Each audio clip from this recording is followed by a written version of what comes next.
Ancestral healing is healing work which aims to change patterns in the family line. So if you look at your life challenges at the moment, can you see a pattern there? Are you going through the same kind of challenges that your parents faced or your parents' parents? And how far back through the generations can you see that pattern occurring? What ways of thinking and behaving have you inherited which are unhealthy and don't serve you? Of course, as with anything, it's good to acknowledge the positives as well as the challenges. So it's possible that your parents have consciously or unconsciously done some healing work themselves and changed the way that things are done in the family compared to their parents. Or maybe things have perpetuated themselves and continue as they were. It's good to look back and see those patterns, see how the patterns have changed, and see how you want them to change in the future. This kind of work is about empowerment. Don't be a victim. Don't feel that you don't have a choice, but actually look at the patterns, look at what you want to change, and feel empowered and able to make those changes yourself. This is about reclaiming your power, not about staying stuck in patterns which don't serve you. So the first thing to do is to recognize those patterns, which, as I said, you can do by reviewing your life and comparing it to the previous generations to see what patterns are there. And once those patterns are understood, they've been brought into your conscious awareness. So what was unconscious is now conscious. And that is very powerful because that gives us choice.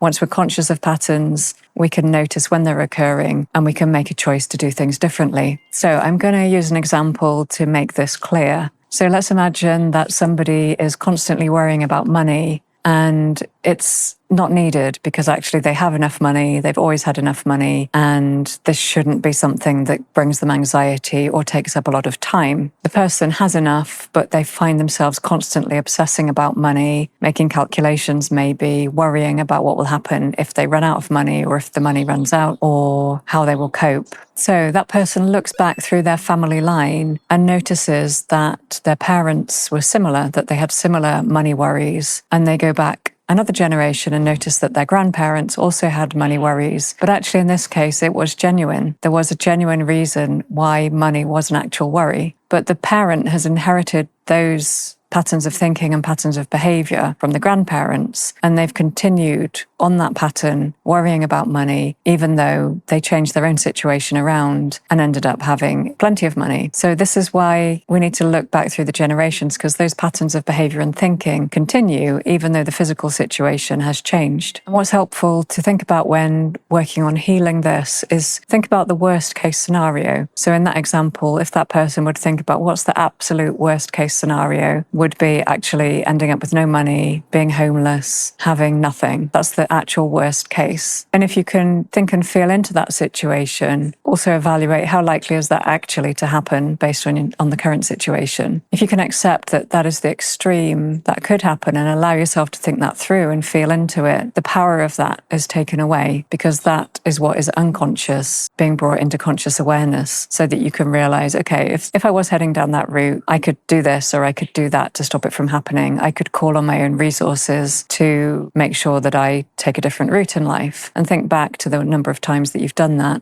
and where you've been resilient and managed to turn a situation around. And then also think about the best case scenario. So what if that didn't happen? What if the opposite happened? What if you became wealthy or had no more money worries ever again? What would that be like? How amazing would that be? And think and feel into that situation and see that these two scenarios are actually on a spectrum of worst case scenario and best case scenario. And the likelihood is that you will sit somewhere in between those two. So this is about allowing yourself to think and feel into situations which you fear. And in doing that, it takes away their power and allows you to think and feel more freely and think about possibilities rather than shutting down the thoughts in your mind about money. In this example, you can think more freely and think about possibilities, make plans, have dreams, and hopefully see them through to fruition.